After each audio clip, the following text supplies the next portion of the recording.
Hey there ladies, it's Nat Carter, personal trainer and fitness expert from NatalieCarterTalksFitness.com.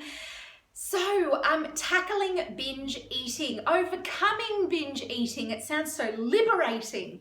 And I can say that that's something that I have done. And that's what I'm going to discuss today. I'm going to actually share my personal experience about overcoming binge eating because it's something that I did about 10 years ago. Yay for me. I understand that this will be a sensitive subject for people. I am just giving not even my expert advice, but I'm just giving like my real life, I'm a girl, I suffered this kind of shit, right? And I know what it feels like. So, basically, I had been in the fitness industry since like forever. So it was like it's the only industry I've ever been in. And I was running a business from a young age at 19, and I had, missed out. There was things that I missed out on. I missed out on the whole going overseas with your friends and all that kind of thing, but that was a choice that I made, so that was cool.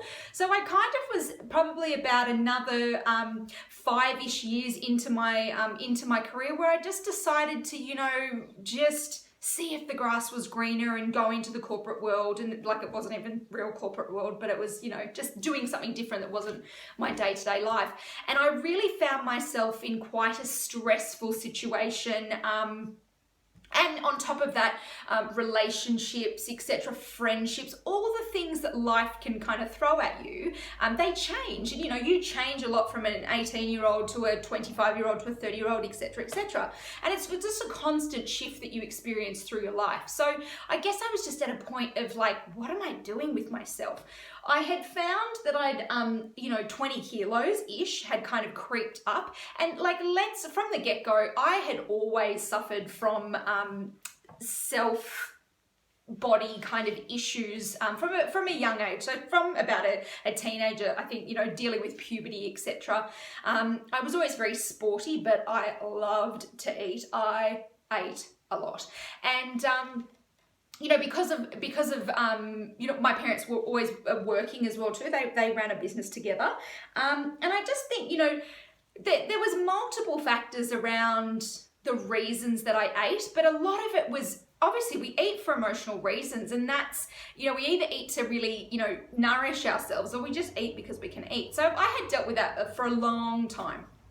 And anyway, fast forward, I'd found myself in this kind of situation where life was kind of getting me down, and I just was eating constantly.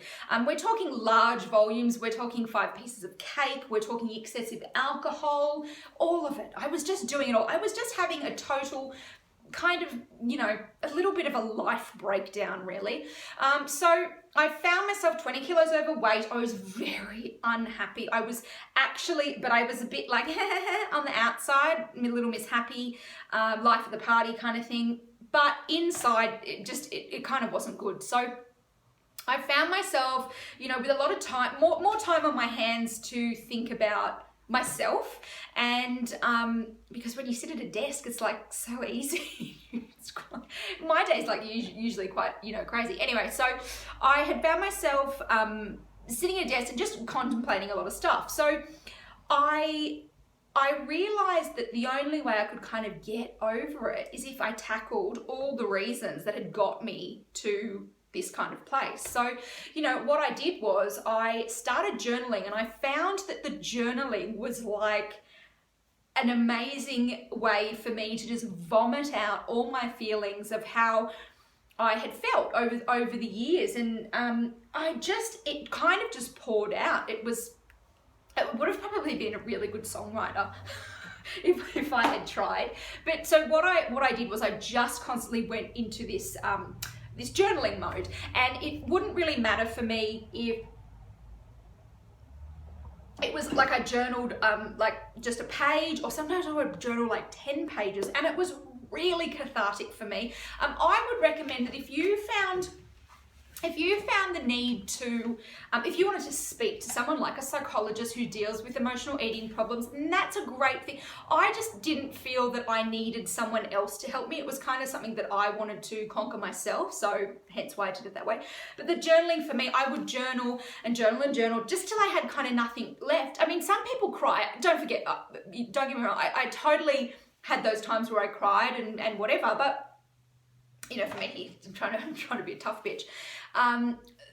Having to get the emotions out and really question and deal with how those emotions made me feel totally was a key factor for me. And really, to be honest, it was as simple as that then once those emotions were out, there was no power to them. So, you know, when you keep kind of secrets inside of you, it's all very secretive. You know, that's the cool thing about a secret. No one knows about it. But when they're out there, they lose their power. So they kind of just become words and nothing. And that's what I found happened to me. Obviously, the diet and the healthy eating and the exercise, well, I knew about that anyway because I was a trainer. And just in general, because health and fitness excited me and interested me, my body interested me. I always kind of knew how to deal with that side of things. But that really fell into place for me. It was like the kind of switch I needed. It wasn't that anyone needed to say, now this is the program you need to do and this is the plan. It's like, it's not rocket science that healthy eating and exercise helps you, you know, get into great shape and to have a healthy body. No one tells you though that it's really about dealing with your emotions. If they are the thing that gets in your way, that is the thing that you need to overcome. And we would all be, you know, stunning, amazing specimens of ourselves if we all just dealt with our emotions instead of kind of bottling them up. So the journaling, that is a big thing that I recommend if you're out there struggling with emotional eating. And I just think that, you know, understanding that if you find yourself going from program to program and trainer to trainer, it's not up to them to change you. It is up to yourself. So you've got to put some good goals and strategies in place that you're going to be able to work through. And to understand, you know, another key thing for me was consistency. I couldn't just keep stopping and starting something and then expecting to look like a supermodel. It didn't happen. And, you know, constantly doing it, not giving up and really saying to myself all the time, you know, it was a lot of self-dialogue and self-talk that I had to do. I found that I was getting into the realm of self-help woo-woo books as well too. And that's a cool thing too. We need as much outside help as well, I think, as our internal health. Because in the beginning, we're never going to have enough power. We're never going to have enough juice. That's why we get all these helpers in to help us overcome stuff. But you've got to understand that you are the person that needs to kind of kickstart. You need to deal with it. And this is probably the common reason that a lot of deprivation diets, I'm not going to eat chocolate, I'm not going to have wine, I'm never going to eat a chip. You cannot live in the land of deprivation. Deprivation does not allow you to overcome anything. I think it just adds to your problem of without and not having and restricting. We need to understand that it's about thriving. It's not about just surviving and like getting by.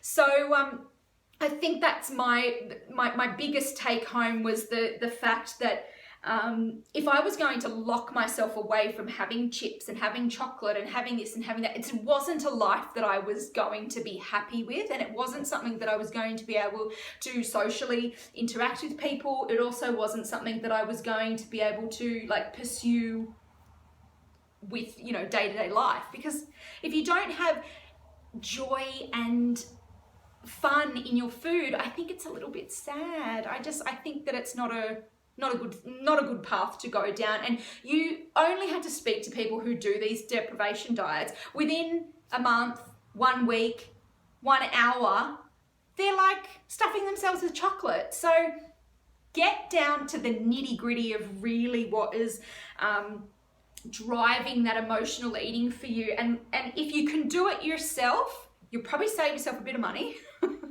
But if you need that outside help, please go and get it. And, you know, psychologists can help.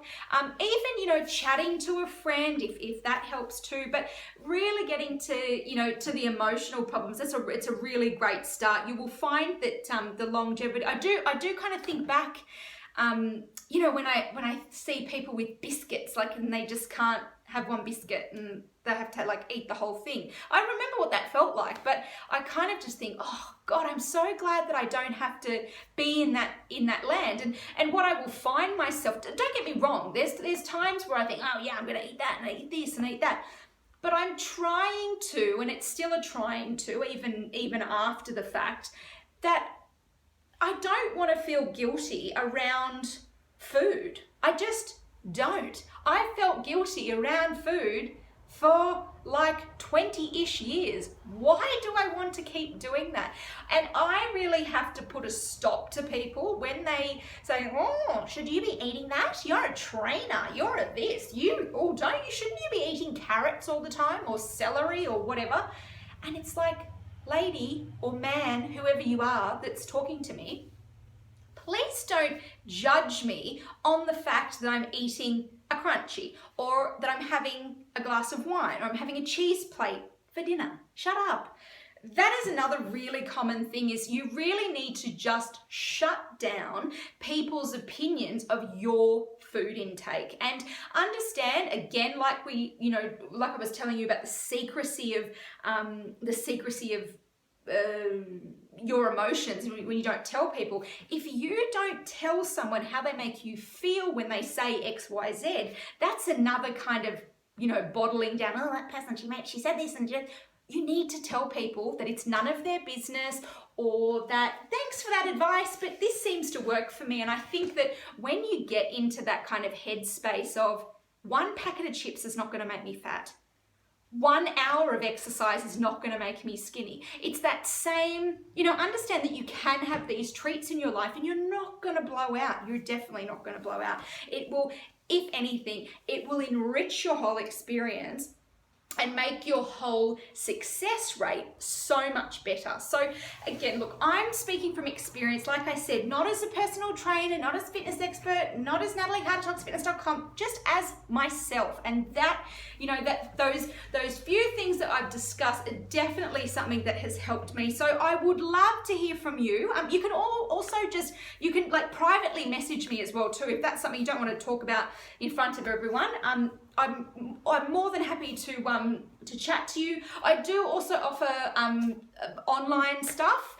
So if you're thinking that you're in, I don't know, Norway, and you'd love to work with me, we can definitely, I do online consultations, and I have an online program, so everything like that can be sorted for you. So I hope you've enjoyed it. Please feel free to tag, share with a girlfriend. I am Nat Carter from Natalie Carter Talks Fitness, and I hope you've enjoyed it. See you later.